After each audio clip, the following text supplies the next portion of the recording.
The center of the history and philosophy of the life sciences here at PGU, and her current research project is ethnicity, race, and Jewish history in biological research, research concepts and technological sophistication, and she has just published an article on this topic in the Journal of Anthropological Sciences. Noah prepares. I have to apologize that I will have to leave even before Noah ends her presentation, and so Aaron will take the yes, and because I have to go and do the second part of a seminar and a class that I have now, and I asked my students to start, and then I join them, and hopefully I will then come back and participate in the very last part of this nice occasion in honor of Efraim. Okay, so thank you very much for having me here. And B'Sha'at Tova to Professor Efraim Sicher, the new milestone, you reached it. And I just want to say this DNA, what you can see, it's taken from a music video that I saw yesterday, and the song is called Believer, so I thought I have to take this. And before we get to identity, let me start with a memory. Almost 10 years ago, I was a postdoc student at the time at the Jacques Loeb Center that I returned to now. And Professor Efraim Sicher, he heard me introduce my topic, and he invited me to the meetings of a working group that he organized, an international and interdisciplinary working group. Do you remember? It took place at the Van Leer Institute. And based on these working groups' debates, he edited then later the book Race, Color, Identity. We saw that in the introduction, so you're all invited to have a look at the book. It's very good. At the time of the working group, I tried to see whether I, as an historian of Jewish history, could make use of genetics to answer my questions about marriage patterns in early modern Ashkenazi communities in Europe. And because it is very hard to trace Jews before the time of the family names, because they disappear. You know, they move from place to place, and you cannot trace them through the archives. But a few years before I had started, some well-regarded genetic studies had shown that Jews were more closely related to each other than to the people of their so-called host countries. I just want to show you here a few examples. These are the ones that really made headlines at the time. These are the papers that I'm referring to. They made headlines not only because of the subject, but also for the technical sophistication. One is the genome-wide structure of the Jewish people, and the other, Abraham's children in the genome era. Major Jewish diaspora populations comprise distinct genetic clusters, meaning they're more related to each other. And the third one here, I just put to show that there's a paper out there saying that if you have Jews where all 4 grandparents are Jewish, and you compare their DNA to people, a random sample of Americans, then you can tell the ones by the others. And so I thought, okay, that could maybe help. And with the help of Dan Mishma, who's a genetics professor from Ben-Gurion University, we tried to see whether we could find hidden family relations in DNA samples of 800 unrelated Ashkenazi Jews, which we received, and this is actually really rare, we knew the names and the birthplace of the parents and the grandparents. And I must say it was a study, they came from a longevity study. So all the samples that we had were from people who were 80 years old and older, so that would propel us back even further.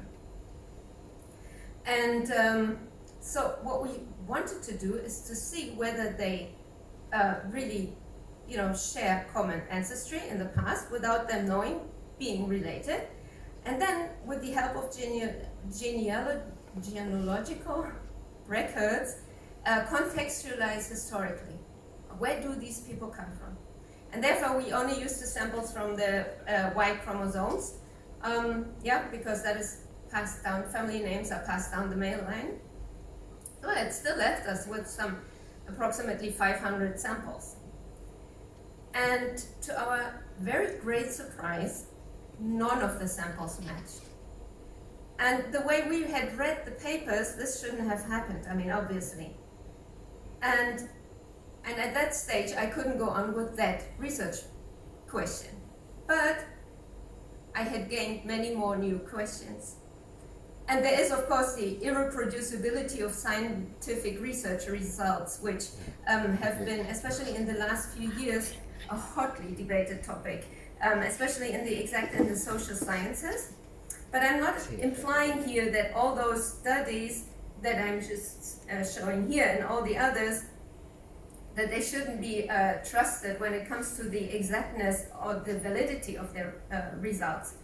We didn't reproduce their studies, okay? We had our own data. And I think our sample size was just too small. And so the picture that you receive from comparing thousands of genomes, that is very different from when you compare just a few hundred, Y chromosome markers. And as exact as these papers work out the interrelatedness of Jews all over the world, they also depend very much on interpretation. And so I began to explore the ways in which the so-called exact sciences meet notions of religion, of ethnicity, and of identities, especially when it comes to the Jews. So what actually are the Jews? And what kind of answers can we expect to receive when we are looking at genomes? And it has been pointed out by humanities scholars, but also by geneticists themselves, that even though the term population group is supposedly neutral, this is what they call, the groups like the Jews, for example. It seems to imply that there are discrete population groups that differ biologically from each other, and as such reify the notions of race and whatever is meant by race. And in this respect, genomic studies have historical forerunners in the physical classifications of the other and the self. And just think of the 19th century physical anthropology or anthropometry, which in turn relate then to colonialism and to self-racialization of groups. And of course, what is looming large is the association with a Nazi race ideology. So critical thinking is needed to guarantee that even well-mentioned scientific studies are not being turned into weapons in the dynamic interaction between politics and scientific research. And it is important to point out that even though geneticists use the most advanced technology, including complex statistical calculations, and they publish in highly competitive journals like Nature, for example, they cannot deliver an objective picture of history. Also, obviously, researchers have preconceived notions which influence their study design. For example, if you take Jews as representatives for Ashkenazis who live in Germany. But Hamburg had very many Sfaradi, a great Sfaradi community, for example. So you have to be very careful. All this influences the study, the questions they ask, and the way they interpret their results also. And much can be said, of course, about the intentions of researchers concerning identity politics. Israeli Jewish researchers are among the leading contributors in these kind of genetic studies, but as also leading in the critical discussions about the meanings of these studies on the relatedness of Jews. And I want to show you here. This is how it went all over the world. I just picked some in different languages. It was really really caused to stir these 2010 studies. And the late geneticist and historian of science, Raphael Falk, wrote an article called, quote, "Genetic markers cannot determine Jewish descent," where he warns that, is that the right one? Yeah. The increasing reliance on scientific reductionism in biological thinking eventually culminated in turning the evidence of DNA sequences into the essence of the characterization of Jewishness rather than its consequence. And I must say, I do not agree that it was turned into the essence, but anyhow, what he means to say here, and what he also says in his article, is that Jewish identity is kept through common language, culture, tradition, and religion. That's a direct quote. Some would add common history. So that what he means is that by marrying within the so-called Jewish fold, then this, of course, leads to interrelatedness, and that can then be shown by genetic research, and not that there is some kind of biological difference that comes from some time and that used to be once pure. In this short time, I can only point to the tension between science, culture, religion, and politics. But I will show you an example. In 2006, a genetic study made headlines that claimed that around 40% of all Ashkenazi Jews fall into 4 haplogroups, or in other words, can be traced back to 4 female common ancestors. This paper also has a follow-up. The paper became the basis for a controversial shoot, a responsum, a rabbinical responsum by Rabbi Yosef Kamel from the Kohler in Jerusalem. That was in 2014. That also made headlines, but I didn't want to bring here all the... It's online, by the way, you can download it. So the question is here, a woman from Germany finds out that she seems to be Jewish, but her grandmother, a Holocaust survivor, refuses to help her and let all evidence of Jewishness disappear. The granddaughter wants to join the community and keep the commandments, but she's married to a non-Jew, and therefore he doesn't want to convert, and therefore she cannot convert. Being in such a helpless situation, she took a blood test for mitochondrial DNA, that is the one that is passed down only the female line to everybody. Like you got it from your mother, but you won't pass it down. Okay. So according to this test, she carries one of those markers that are mentioned in this genetic study. Okay, and as no one can serve as a witness for her Jewishness, because all of the relevant relatives had perished in the Shoah or died a long time ago, the question is it possible to rely on such a genetic test in order to accept her appeal? And the responsum is a little bit over 30 pages long, and it contains explanations about DNA markers and statistical models. It's very, very informed, and it quotes experts, renowned experts from Israeli academia that this rabbi consulted. It discusses whether carrying this particular empty DNA marker can serve as a proof for clarification of Jewishness.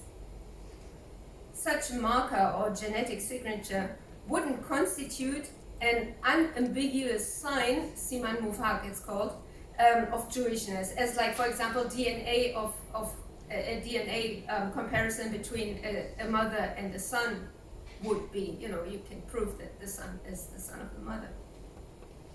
But the rabbi argues that it could be counted as additional evidence for Jewishness, midin rov, even if the other evidence that this person can bring to prove his Jewishness was not enough.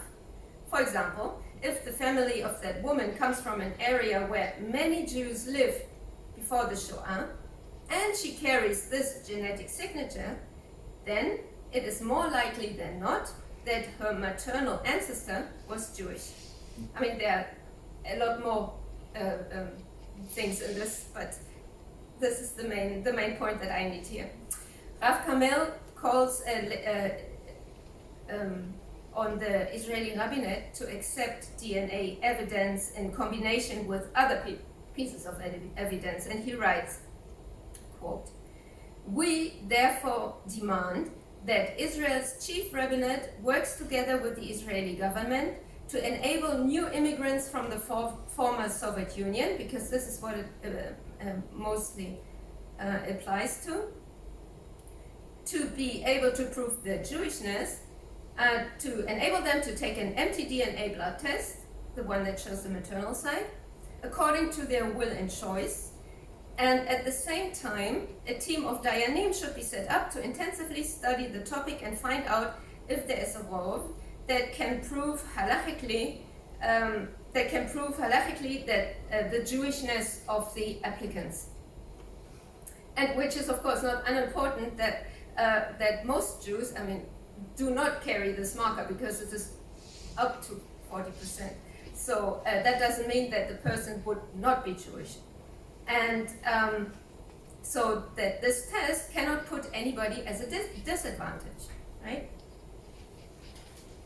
Of course, we need to discuss the value and the dangers of reducing Judaism to a biological marker. In this case, the marker is not any more real or fictional than any other piece of proof that they bring, because although this DNA marker is usually seen as a hard proof, the rabbi turns it into some kind of like soft evidence. You can bring stories from your great-grandmother, and when you then also have this, then both together might be enough. And of course, it is very hard to decide what that means then to the individual in terms of his or her own identity, carrying a marker or not. And one of the reasons I chose to present this responsum is because it exemplifies the complexity and the interwovenness of many different factors that come together. Kinship thinking is part of the Jewish religion and culture. And for at least many hundreds of years, belonging to the Jewish people has mostly, not exclusively, but mostly, been inherited through the mother. Or, as you would say, the matrilineal descent.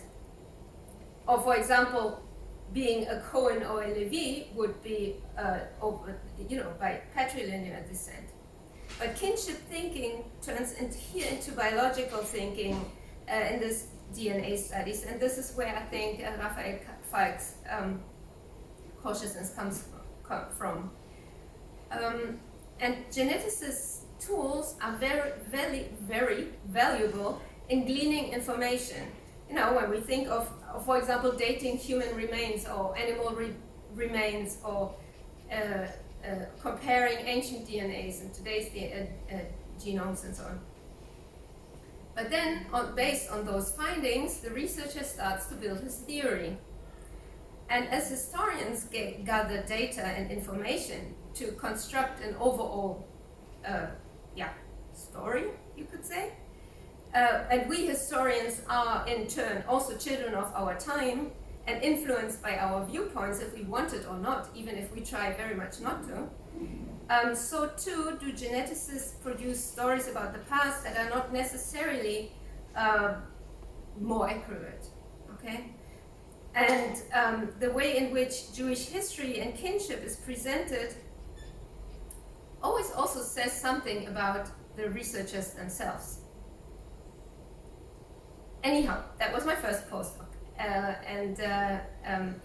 this one that I told you at the beginning.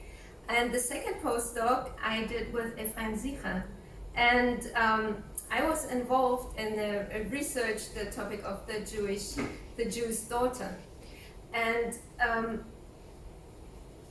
that was published in 2018. We heard about this book, and in chapter 4, he showed how the trope of the beautiful Jewish daughter who would separate herself from the Jewish father, both spiritually and physically, in order to join Christianity, needs to be read against the backdrop of the debate of the place of Jews in German society. And in some kind of like ironic twist, we have here in this rabbinical responsum also a tale about women, about belonging, and about state politics. But in this story, it also includes DNA data.